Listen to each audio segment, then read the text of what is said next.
실록 대하소설 조선왕조 500년 송도에 부는 바람 13번째 목자 득국 사람책 5수레입니다.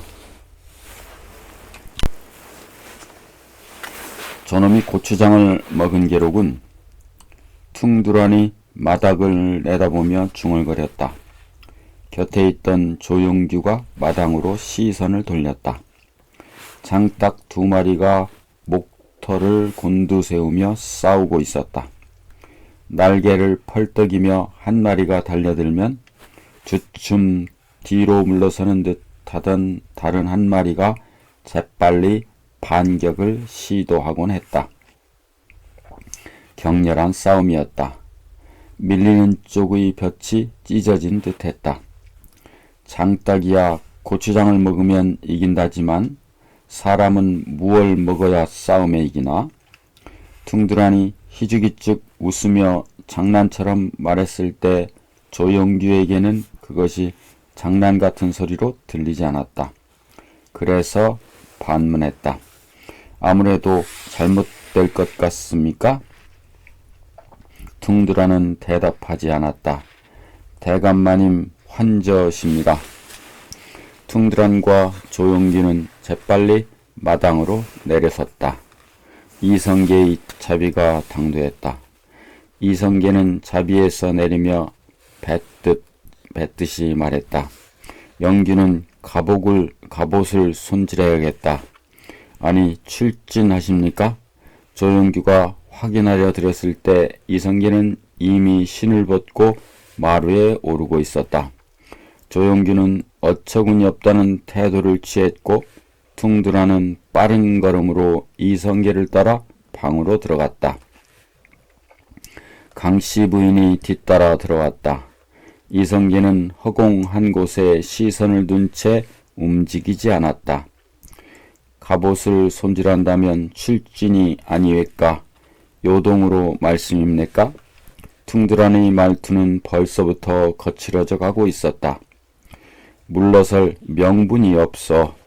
이성계는 아무 감정도 섞이지 않은 어조로 불쑥 그렇게 말했다.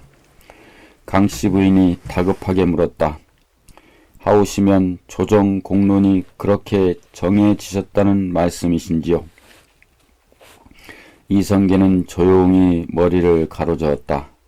그렇게 정해진 것이 아니고 분명한 태도를 보이고 있었다. 강씨 부인은 초조해졌다. 직관을 하시지요. 절대로 아니 된다고 말씀이옵니다. 백성들이 대감을 지켜보고 있사옵니다. 이성계는 어금니를 질근 물었다. 턱밑의 살결이 꿈틀하고 움직였다. 퉁두란이 나섰다. 공론으로 정해진 것은 아닌 것 같은데 장군은 출진할 뜻을 비치지 않으셨습니까? 최시중께서 이런 일을 어디 그냥 넘기실 어른이요? 아니 넘기면 대체 무엇을 어찌 한다는 것이외까? 사냥을 가겠다고 하겠지. 임금도 함께 가는 대대적인 사냥을 나설 것이요. 원 세상에 강씨 부인은 아찔했다. 이성계의 모습은 뜻밖으로 담담했다. 어려운 때요. 불쑥 내받듯 말한 이성계는 나직이 강씨 부인을 불렀다. 임자, 예, 방문이를 불러주시오. 강씨 부인은 불안한 표정으로 방을 나갔다. 퉁장군, 예, 출진 채비를 해야겠소. 가기는 사냥을 가되 목적은 사냥이 아니라 전쟁입니다. 병사들의 활을 살피세요. 아교치를 단단히 살펴서 허술한 곳이 있으면 아고를 다시 한번 칠하는 게 좋아요. 얼핏 듣기에는 지극히 평범한 대화 같았으나 이성계의 말은 완벽한 임전태세로 들어서 있었다. 퉁두라는 확인이라도 하듯 다시 한번 물었다. 사냥을 가서 그 길로 싸움터로 간다는 말씀일까? 그렇지요. 최시중만한 장수는 이 나라엔 없어요. 개경거리에는 명나라의 첩자가 있어요. 싸움을 하기 위해 병마를 동원하면 명나라에서 방비태세를 갖추든지 역공세를 취하겠지요. 그래서 사냥을 가는 겁니다. 주상이 사냥을 가자면 남들 어찌합니까? 요동공략은 불참할 수 있어요. 하나, 임금의 사냥 행차에는 불참할 명분이 없어요. 이게 최장군의 전술이며 용병입니다. 내가 최장군의 처지에 있어도 이 방법밖에 없어요. 내가 아는 일을 최장군이 모를 까닭이 있습니까? 지장이 하는 말이다. 용병도 전술이라 하질 않았는가? 퉁드라는 절로 고개가 끄덕여졌다. 이성계의 예계는 적중하고 있었다. 우왕의 침전에는 최영과 영비가 들어있었고 자빈의 근접은 일체 허락되지 않았다. 명분은 사냥이옵니다. 해주 백사전까지 병마를 옮겨놓으면 출지는 어렵지 아니하옵니다. 아까 이성계의 태도를 보시지 않았소? 전하께서 친히 사냥을 가시옵니다. 아무도 이를 거역할 수 없사옵니다. 잠시 침묵이 흘렀다. 영비는 초롱초롱한 눈으로 우왕과 채영을 번갈아 보고 있었다. 사냥을 가면 시일이 얼마나 걸릴 것 같소? 신이 전하를 메시옵니다. 병마를 지휘하자면 다소의 시일이 걸릴 것으로 믿어지옵니다. 그렇다면 세자와 비빈들은 어찌하고요? 우왕은 도성을 비우는 일에 신경을 쓰고 있었다. 최영은 이미 이러한 문제까지도 생각하고 있었다. 세자 마마와 비빈들은 한양성으로 이어하게 해야 합니다. 영비는요? 영비는 아버지 최영을 보았다. 영비 마마께서도 한양성으로 이어하셔야 합니다. 영비는 우왕의 표정을 살폈다. 영비만이라도 함께 가고 싶소. 전하, 사냥은 명분이옵니다. 군진에서 어찌 비빈과 함께 계시고자 하옵니까? 우왕은 서운한 얼굴로 영비를 살폈다. 영비는 최영에게 조르기 시작했다. 아버님, 저도 함께 가겠사옵니다. 한 사람의 비빈도 따르지 아니한다면 전하의 심기를 바로잡기 어렵사옵니다. 최영은 영비의 말이 틀리지 않음을 알고 있었다. 그러나 다른 비빈들을 한양성에 보내고 자신의 딸만 동행하게 하는 것은 바람직한 일이 아니었다. 또 그것은 자신을 향한 원성이 되어 돌아올 것임도 알고 있었다. 마마 아니되옵니다. 군진에 아녀자란 있을 수 없음이옵니다. 아버님, 백성들은 사냥으로 알고 있사옵니다. 사냥이 어찌 비빈의 동행을 막으려 하시옵니까? 영비는 달라져 있었다. 한시도 우왕의 곁을 떠나 있으려 하지 않았다. 영비의 일은 과인에게 맡기시고 떠나실 채비를 서두르시오. 최영은 대답하지 않았다. 물줄기는 이미 그렇게 흘러가고 있었기 때문이었다. 수창군은 비빈들의 교성으로 가득했다. 모든 비빈들은 내일 아침 한양성으로 떠나게 되었다는 어명이 있었으므로 숙비는 물론이요 덕비, 선비, 심지어 봉가이까지도 우왕의 침전을 드나들었다. 사냥을 함께 가겠다고들 나선 것이다. 오직 곤전인 근비만이 세자를 안고 한숨을 지었다. 7점선은 이런 틈을 타서 대궐을 빠져나왔다. 이와 같은 급보를 방원에게 알리기 위해서였다.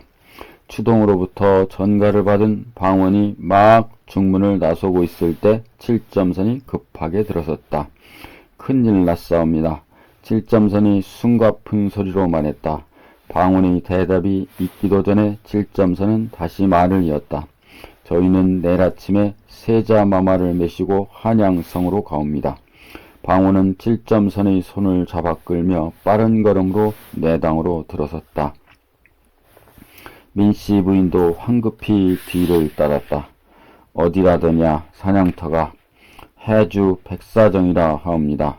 명분은 사냥이나 사실은 요동 공략을 위해 병마를 북쪽으로 옮기는 일이라 하옵니다. 방호는 전신에 맥이 풀려오는 것을 느꼈다. 이젠 끝장이라는 생각도 들었다. 세자마마와 비빈들의 호종은 우현보 대감께서 맡은 것으로 아옵니다. 방호는 멍청이 앉아있기만 하였다. 무엇을 어떻게 해야 될지 묘안이 떠오르지 않았다. 언제나 그러하듯 민씨 부인이 실마리를 풀어갔다. 여보, 큰일이 아닙니까? 전라 경상 양도는 왜구의 소굴이 되고 서북면, 동북면은 또다시 명나라의 땅이 된다는 소문으로 어수선한 때가 아닙니까? 게다가 경기, 교주, 양광도는 성을 수축하는 일에 병사들이 동원되어 지칠 대로 지쳐 있는 것으로 압니다. 병마가 동원되어도 사기가 말이 아닐 것으로 믿습니다. 방우는 한참 후에야 입을 열었다. 7점선은 한양선으로 갈 게 아니라 내 집에 있도록 해라. 무슨 말인지 몰라 7점선은 숨이 막혔다. 방운의 말이 이어졌다. 한양성에 갔댔자 내게는 할 일이 없질 않느냐. 마님을 메시고 있으면 될 것이니라. 여보, 민씨 부인은 천만부당하다는 듯 방운을 불렀다. 추동에 다녀오리다. 방운은 이미 방을 나가고 있었다. 어찌해 볼 수 없는 숨가쁜 순간이었다. 어찌하오리까 쉔내는요. 7점선은 난감한 듯 물었다. 민씨 부인은 7점선의 손을 잡으며 타이르듯 말했다. 서방님의 말씀을 따라야지요. 네 말씀이라고 거역을 합니까? 7점선은 질려가고 있었다. 임금의 총애를 받는 몸이 아닌가. 그런 몸이 임금의 허락 없이 사가에 머무르다가는 살아남을 것 같지가 않았다. 추동 이성계의 집은 대낮같이 밝았다. 조영규, 곽충보 등이 대호군이 아니고도 벌써 10여 명의 부장들이 모여 있었다. 비록 부장의 신분이라 해도 이들의 눈에는 이미 핏발이 서 있었다. 누구에게서 들었는지 이성계의 처지가 별로 좋지 않다는 사실을 알고 있음이 분명했다. 그 중의 두어 사람은 갑옷 차림이었다. 퉁두라는 방원이 오기를 기다리고 있었다. 방 안에 정도전, 조준이 와 있었지만 퉁두란의 눈에는 별로 신통한 존재로 보이지가 않았다. 방원이 중문으로 들어서고 있었다. 퉁두란은 황급히 방원에게 다가섰다. 방원이 먼저 입을 열었다. 장군 안으로 드시지 않으시고요. 방에 삼봉과 송당이 있긴 하지만 책벌레들이라 제대로 말씀을 드리는지 걱정이구만. 퉁두라는 방 안에 있는 두 사람을 무시하듯 그렇게 말했다. 방우는 잠시 어리둥절했다. 어서 들어가서 단단히 말씀드리게 최영을 때려잡는 쪽이 빠르다고. 퉁두라니 하는 뜻밖의 말에 방우는 전율을 느꼈다. 이 사람이 어떤 사람인가? 명궁, 명검의 여진 장수가 아니던가. 이번 싸움에서 이기나 지나 손해를 보는 쪽은 아버님일세. 어서 들어가 봐. 말을 마친 퉁두라는 부장들이 모여있는 곳으로 걸음을 옮겼다. 방호는 두근거리는 가슴을 진정시키며 방문 앞으로 다가섰다. 아버님, 방원이옵니다. 들어오너라. 방원은 안으로 들어갔다. 정도전, 조준이 반갑게 맞이했다. 방원이 들어와 앉자 이성계는 하던 말을 계속했다. 내가 떠나고 없더라도 전제의 개혁만은 완성이 되어야 합니다. 난 두 분만 믿고 떠나갑니다. 방원은 우선 급한 사정부터 전해야겠다는 심정으로 입을 열었다. 아버님, 세자마마와 비빈들은 내일 아침 일찍 한양성으로 이어 한다 하옵니다. 이 일은 우연보 대감께 맡겼다 하옵니다. 이성계는 조금도 놀라는 기색이 없었다. 사냥터는 해주 백사정으로 정해졌다 하옵고 그것은 병마를 북쪽으로 옮기는 일이라 하옵니다. 정도전과 조주는 동시에 이성계를 주시했다. 조금 전에 이성계로부터 들은 얘기와 꼭 같았기 때문이었다. 이성계의 입가에는 의미를 알 수 없는 웃음이 잠시 감돌았다가 사라졌다. 아버님, 백사정 사냥에는 불참하심이 어떨는지요? 철없는 것, 성상이 사냥에 불참하는 신하도 있다더냐. 사냥이 아니라 요동 공략이기에 드리는 말씀이옵니다. 백사정 사냥터에서 요동 공략에 나서자면 다시 한번 조정 공론이 정해져야 합니다. 늦을 것이옵니다. 거기까지 가신 이상은 요동 공략에 안이 나가실 수가 없을 것이옵니다. 이성계와 방원의 대화가 격렬해지자 정도전이 끼어들었다. 대감, 방원의 말이 옳지를 않습니까? 이성계는 씁쓸해한 웃음을 흘리면서 제지했다. 삼봉은 다른 것을 생각하실 겨를이 없어요. 내가 있든 없든 전쟁을 하든 말든 전제 개혁안을 만드시라니까요. 정도전은 할 말이 없었다. 수없이 들어온 말인데도 이성계가 다시 다짐을 해왔기 때문이었다. 아버님, 정령 요동공략의 선봉에 서시겠다는 말씀이오이까? 그것이 하늘의 명이라면 거역할 수 없느니라. 하오시면 후일 요동공략에 대한 책임을 물을 때는 어찌하시옵니까? 모든 책임이 아버님에게 있음이옵니다. 이성계는 비로소 너털 웃음을 터뜨렸다. 애매한 웃음이 아니라 아무 티 없는 아주 뚜렷한 웃음이었다.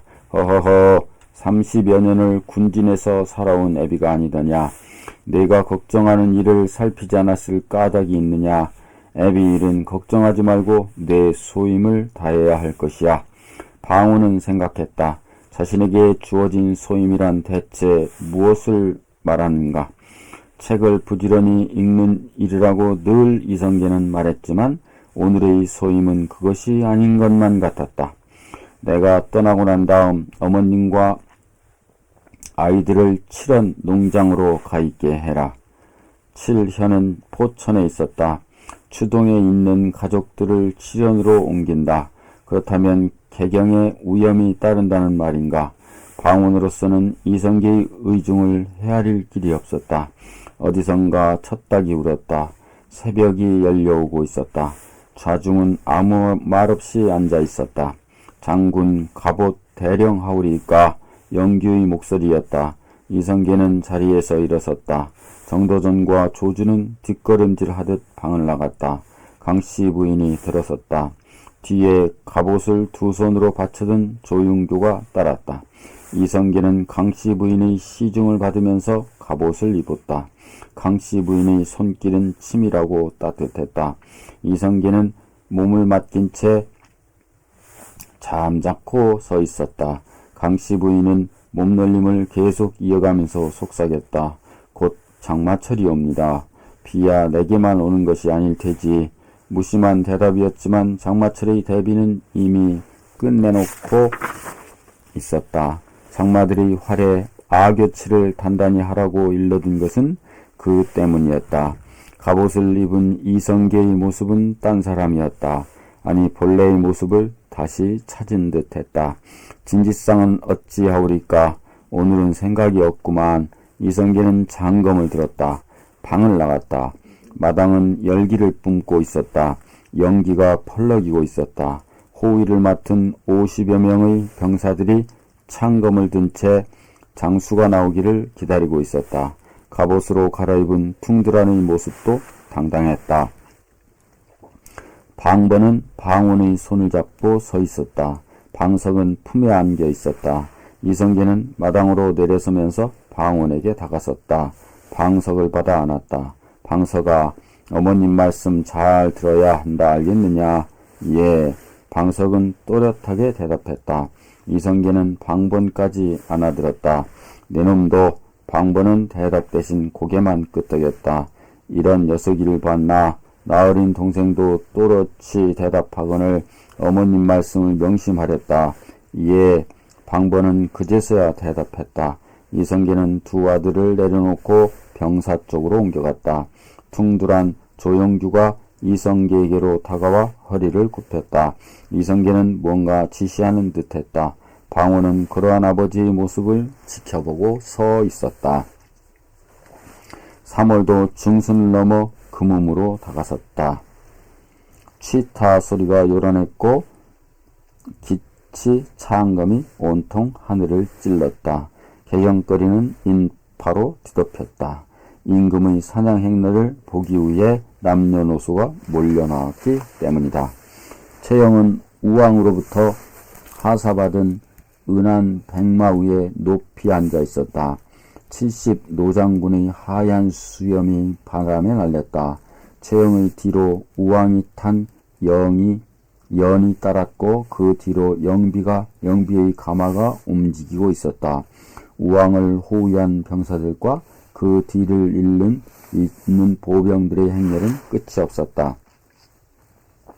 이성계의 행렬은 그 뒤를 따르고 있었다.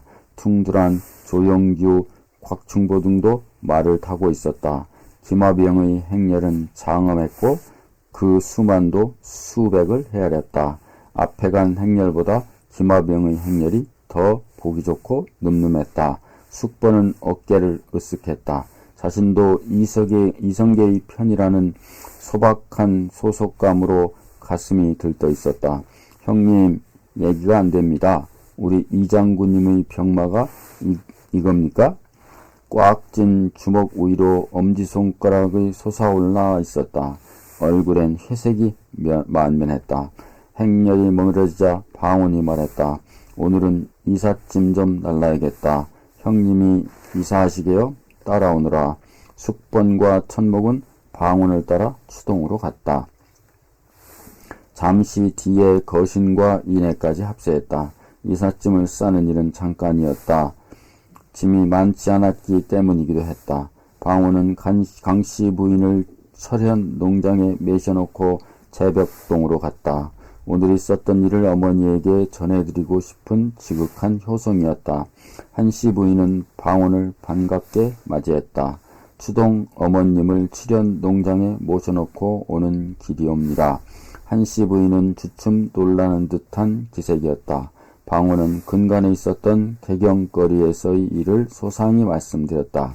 이번 출진의 의미까지도 설명했다. 어머님, 아버님께서 이번 출진하시는 것은 작게는 집안의 큰일이요 크게는 나라의 큰일이옵니다. 한씨 부인은 눈시울을 붉히며 말을 더듬거렸다. 나야 무엇을 알겠느냐마는 달포 전에 정삼봉 어른이 오셔서 상세한 말씀이 계셨느니라. 만일 일이 잘못되어 아버님께서 요동 공략의 선봉에 서신다면 우리 집안은 멀지 않아 멸문지경에 이를 것이옵니다. 방호는 비장한 결의로 결국 극단적인 일을 입에 담고야 말았다.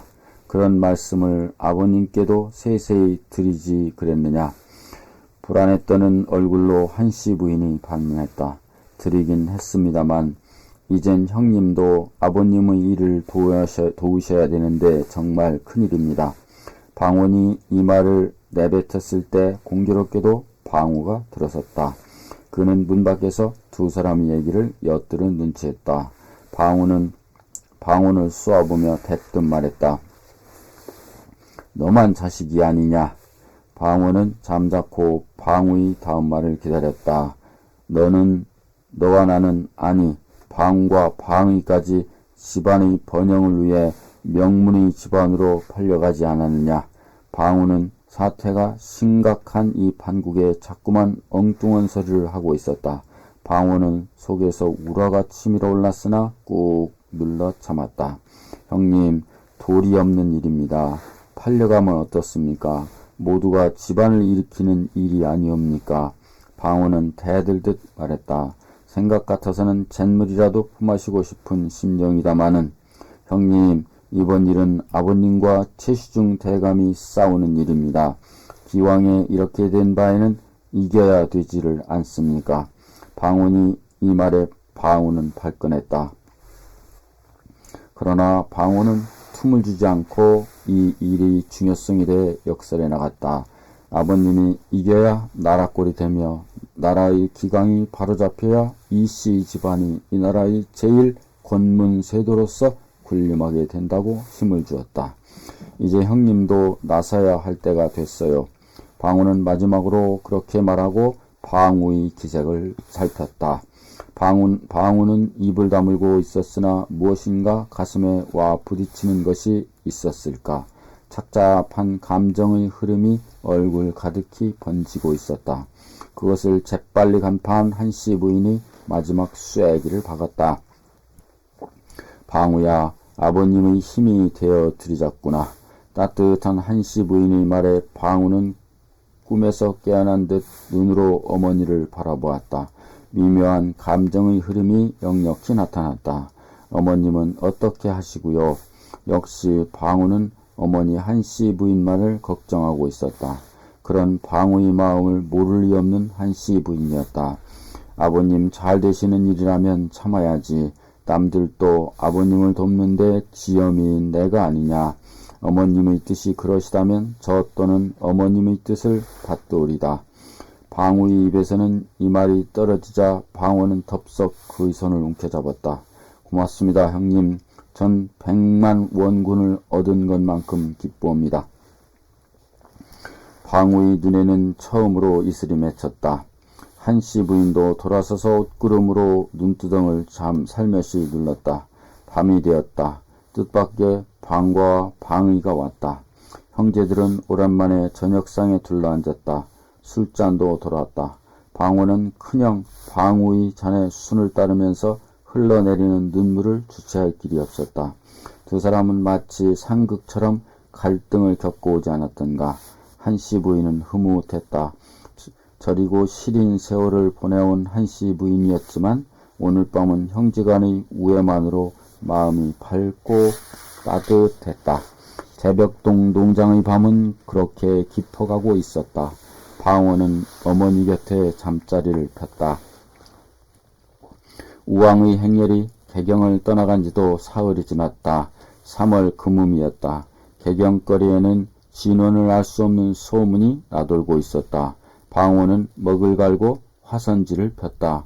원나라에서 생산한 화선지라 눈이 부셨다. 그 붓을 들어 힘있게 썼다. 넉자였다. 목자, 득국. 이 넉자가 소문의 전부였다.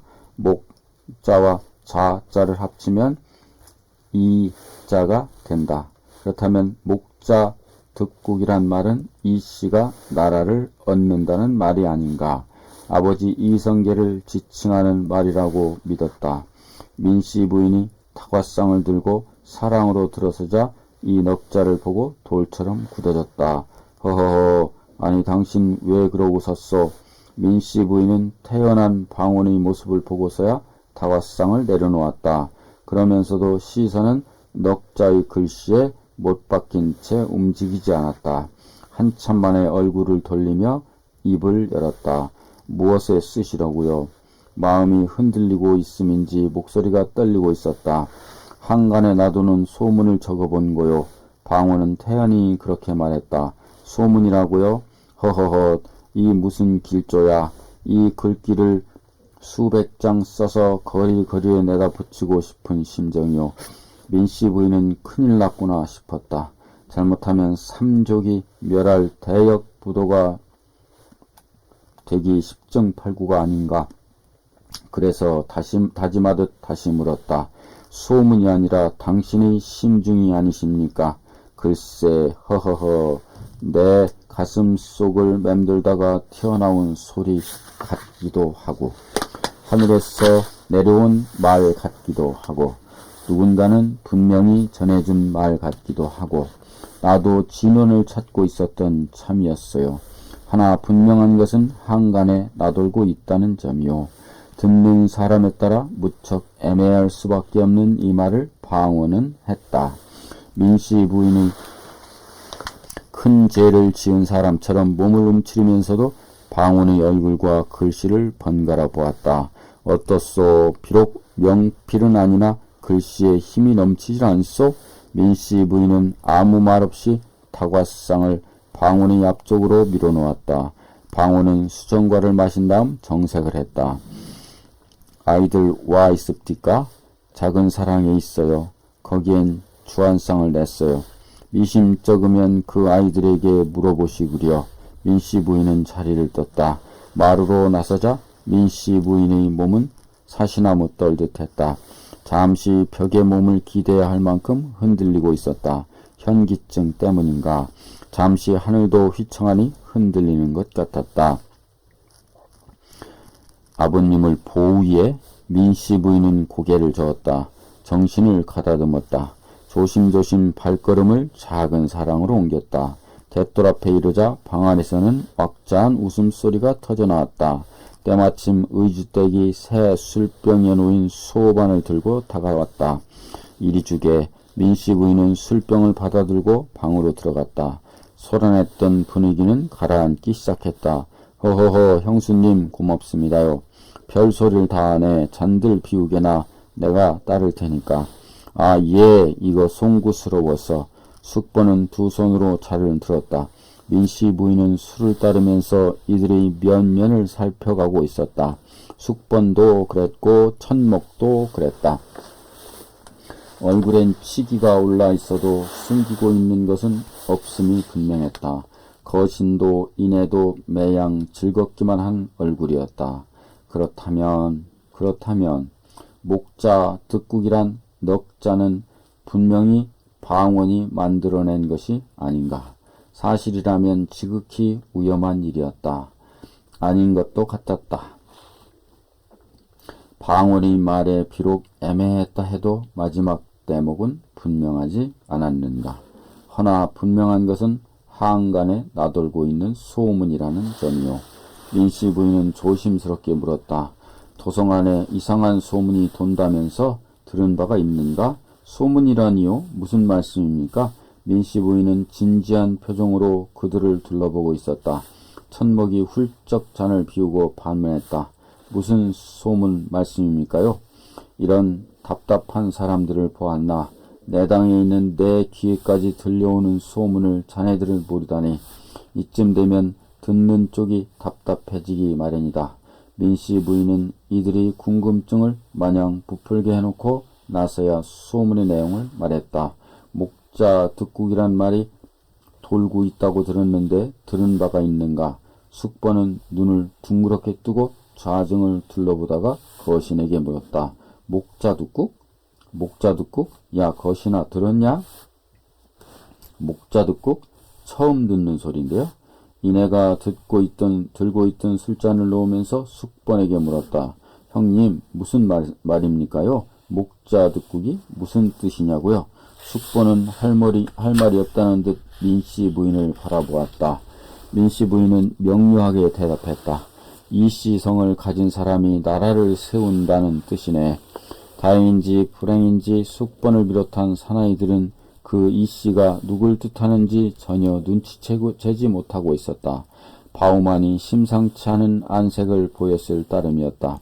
민씨 부인은 바우가 웬만한 책은 다 읽을 수 있음을 알고 있었기에 모르는 척했다. 내일부터라도 거리에 나가거든 지나가는 사람들을 붙잡고 물어보게나 목자 득국이란 소문을 들은 바가 있는지 또 그것이 무엇을 말하는 것인지 소상히들 알아오게나. 허허허, 그까짓 일이야 식은 죽 먹기 아닙니까? 아, 야, 안 그러냐? 하루에 100사람쯤은 덕근할 거고 염려 마십시오, 형수님. 말을 마친 숙번은 시원스럽게 술잔을 들었다. 결국 민씨 부인은 한술 더 뜨고만 셈이었다. 이들이 떠들고 다닌다면 소문의 진원을 밝히는 것이 아니라 소문을 키워가는 결과가 되질 않겠는가. 소문만큼 빠른 것이 없고 또 소문만큼 빨리 크는 것도 없다. 개경거리는 순식간에 목자 득국으로 왁자해지더니 마침내 이 씨란 누구를 말하는 것이냐고까지 번져나가고 있었다. 목자 득국. 임금이 없는 개경거리는 목자 득국이 눈덩이처럼 커지면서 굴러다녔다. 이 같은 소문을 우왕이나 최영이 듣는다면 이씨 성을 가진 사람 중에서도 특히 이성계의 일족은 성에 남지 못할 것이 분명했다. 그만큼 무시무시한 소문이었다. 그러나 다른 한편으로 생각하면 민의의 핵심으로 커가는 것이기도 했다. 다음 시간에 다시 뵙겠습니다. 감사합니다.